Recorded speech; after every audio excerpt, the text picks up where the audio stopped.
Bana, lugha nyepesi kwa wananchi ni kwamba kisasi kimelipwa. Azam Complex Chamazi jijini Dar es Salaam, Azam FC wenyeji wa mchezo wamekubali kipigo chembamba cha mabao 2-1, tofauti ya bao moja tu. Young Africans akaibuka na alama zote 3 na hivyo anaendelea kuongoza usukanu kwenye ligi kuu ya soka Tanzania bara. Mimi naitwa Cisco, unakwenda kusikia mengi na mazuri kutoka kwetu, akiwa anapewa nguvu kubwa mno na kampuni bora ya bati Quaret. Kampuni bora ya Tanzania inazalisha na kusambaza bati aina zote. Kipindi hiki cha mvua, kwa nini uteseke ulale pembeni beseni huku sufuria usubiri nyesha ili ukinge panapovuja, wakati sisi tupo kwa ajili ya kukuhudumia. Tuna bati aina zote, ziko za migongo midogo, migongo mipana, mfano wa kigae, na zile pia zenye matili ya chenga zinapatikana kwa gharama nafuu na bei ya kiwandani. Kununua mabati utapatiwa misumari na usafiri bure popote pale ndani ya ardhi ya Tanzania. Njoo tukujuza kile ambacho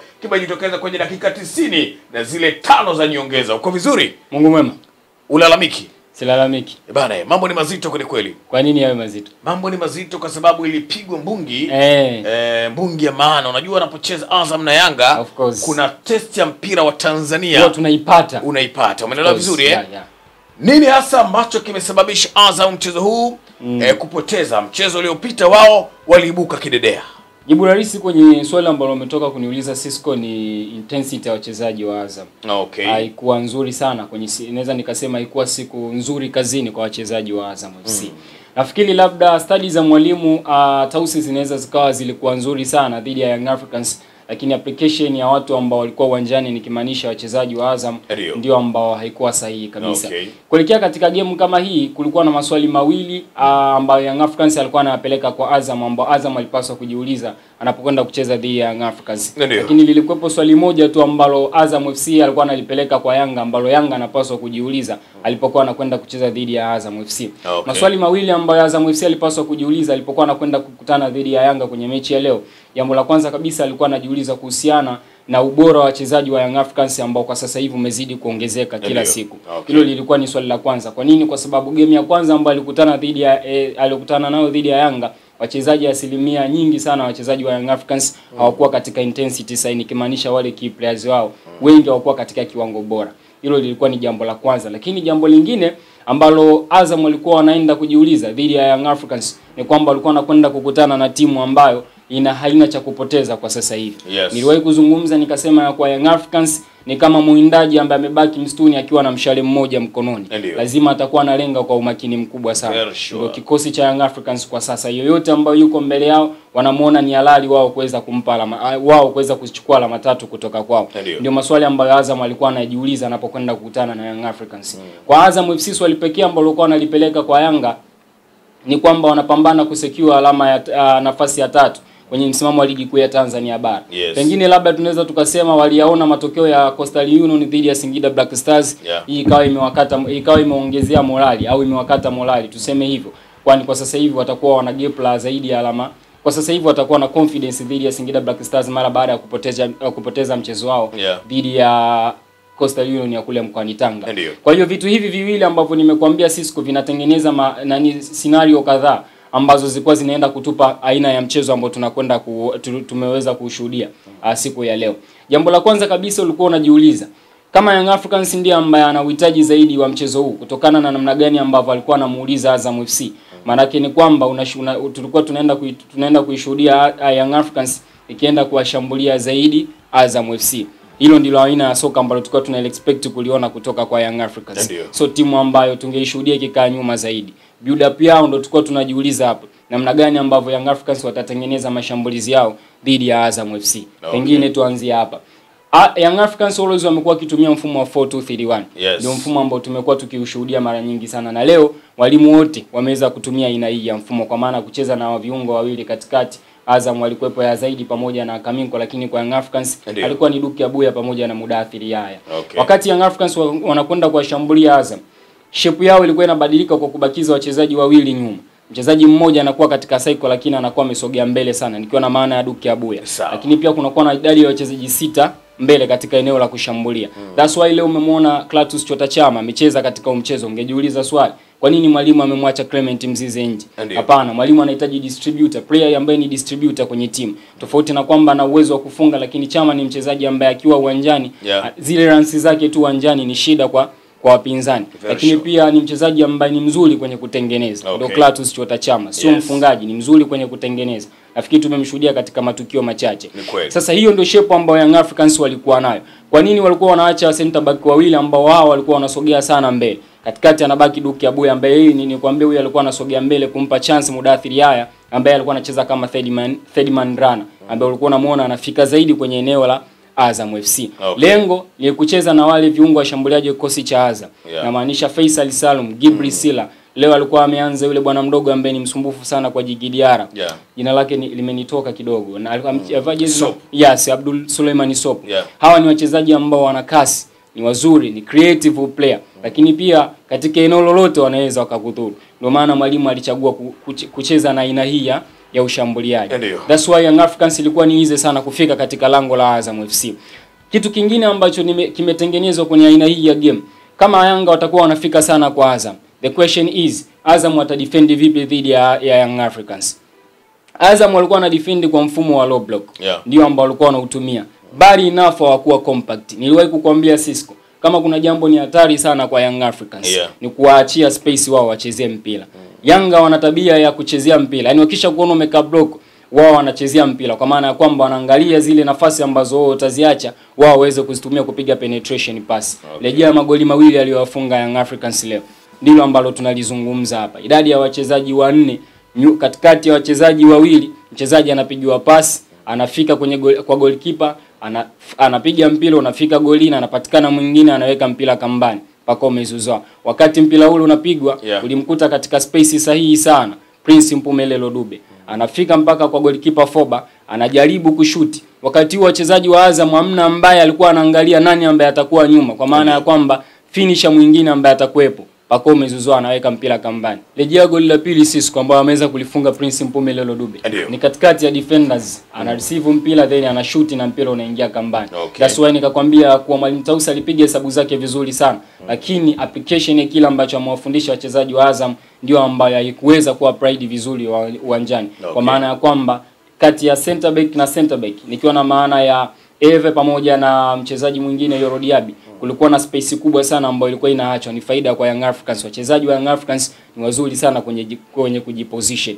Tofauti na matukio hayo ya magoli, lakini pia kuna matukio mengi ambayo uliona Young Africans walivyokuwa wanafika katika box ya Azam FC, walikuwa na uwezo wa kufanya kila ambacho kila mchezaji alikuwa anajisikia.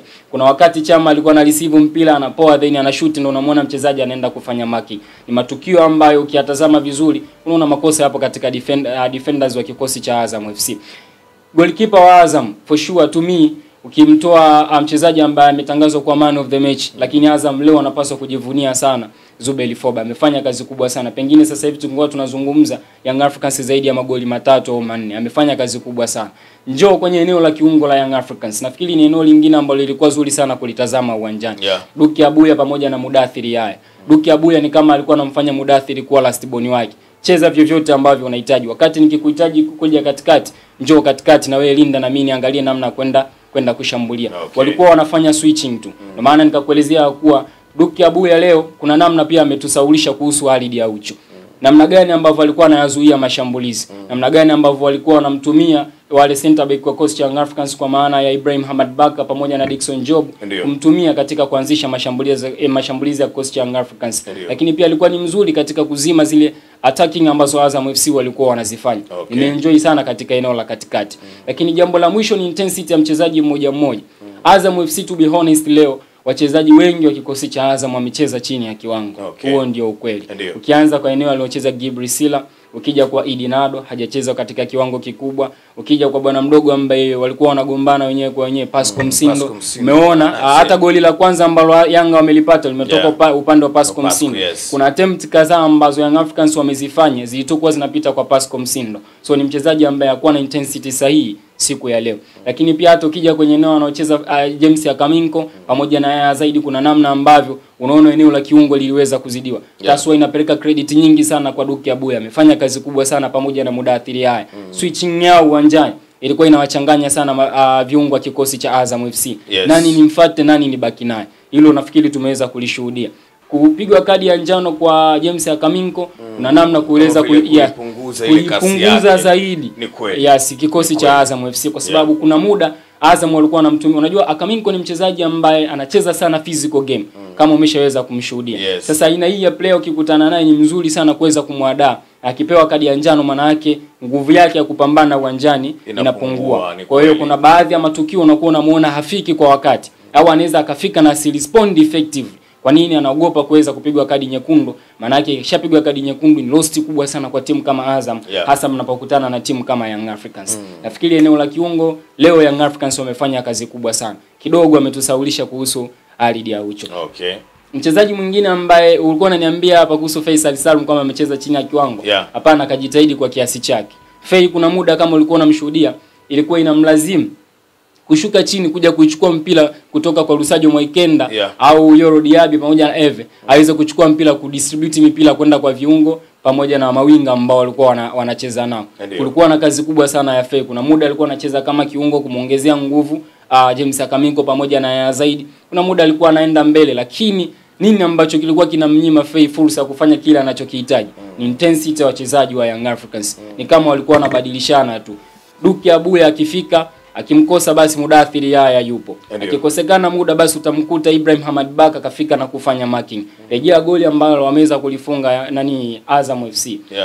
Ni goli ambalo wamelifunga baada ya marking ambayo amekwenda kuifanya Ibrahim Hamad Baka. Kwa hiyo ni mchezaji ambaye today amejitahidi kwa kiasi chake. Yaani ubora wake hatujauona kutokana na intensity ya wachezaji ambao amekuwa akicheza nao. Leo hawakuwa katika intensity kubwa. Kwa maana Jibril Sila, Ibnado, James Akaminko ya zaidi pamoja na forward ambao walichagua kuanza naye. I don't know nini kinaendelea kwa Nasri Saduni, pengine ndio option ambayo mimi nilitegemea mwalimu Tausi anaweza akaanza nao, lakini haijawa hivyo. Baadaye ameanza na Abdul Suleiman Sop. Ni mzuri, lakini pia unaangalia na game mentality husika. Nafikiri ndio vitu ambavyo tumii nimeweza kuviona. Credit zingine nimekuambia tuzipeleke kwa Foba. Kafanya kazi kubwa sana. Ni goalkeeper ambaye ni mdogo kwa umri wake, lakini alichokifanya uwanjani ni mambo ambayo pengine unaweza kuyategemea kwa sababu ya catching zake zilikuwa sahihi. Ni mimi kwenye zile aina mbili za magolikipa nafikiri Foba ni sweeper goalkeeper. Kwa maana sio ile goalkeeper ambaye unamkuta amekaa golini tu. Kuna baadhi ya matukio ambayo unaona ameenda kufanya marking wakawa na faida kwa kikosi cha Azam FC. Rejea tukio la mwisho, shuti la Max Nzengeli mpira, asingesogea mbele pengine kungekuwa na effect kwao. All in all leo Azam wamefungwa na hawajatupa game nzuri kutoka kwa Young Africans. Huo ndio ukweli. Moja ya kitu ambacho Cisco kipo kwenye football ni wale key players wako wakishindwa kuwa katika intensity sahihi. Lazima timu icheze kwa kiwango kikubwa sana. Wachezaji kama wa Azam, Pascal Msindo akuwa kwenye kiwango kizuri. Lusajo Mwaikenda akuwa kwenye kiwango kizuri. Jibril Sila akuwa kwenye kiwango kizuri. Faisal Salum akuwa kwenye kiwango kizuri. Idinado hakuwa kwenye kiwango kizuri. James Akaminko alijikuta majukumu yanamzidi kutokana na kadi ya njano ambayo aliweza kuipata licha ya kila ambacho alikionyesha kwa dakika zile za mwanzo kabisa za mchezo. So to me nafikiri wamejitahidi kwa kiasi chao Azam, lakini game haijawa nzuri sana kutokana na intensity ya wale key players wao kushuka kwa kiasi kikubwa. Manake ni kwamba hatujaiona ile Azam ambayo tuliiona hata katika game ambayo ilipita na game zingine ambazo wamekuwa kicheza dhidi ya Young Africans. Ndio.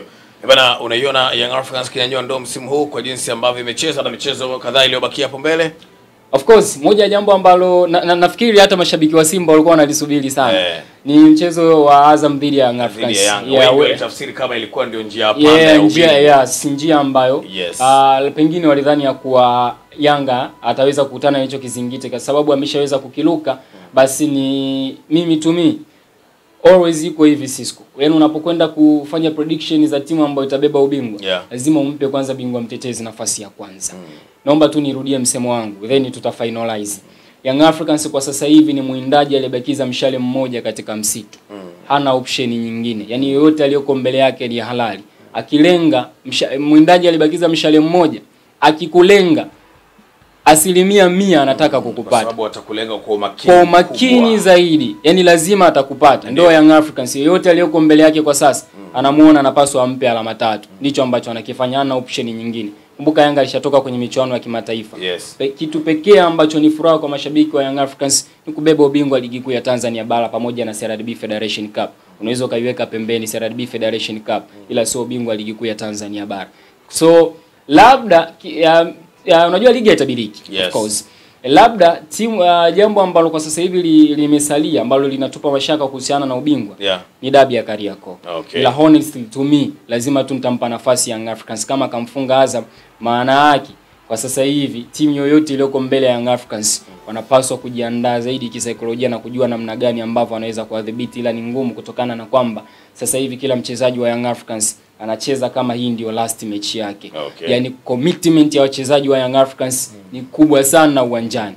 Na kuulize swali, Maxilo Zengeli anacheza namba ngapi? Leo umemwona anacheza namba ngapi? Changamoto sana unajua. Changamoto sana. Unamwona kila sehemu. Unamwona kila sehemu. Kama anacheza namba 6, unaweza kuona kama anacheza namba 8. Yes. Bwana vipi huyu? Mbona anacheza kama mshambuliaji wa Chama kuna muda alikuwa anarudi kukaba.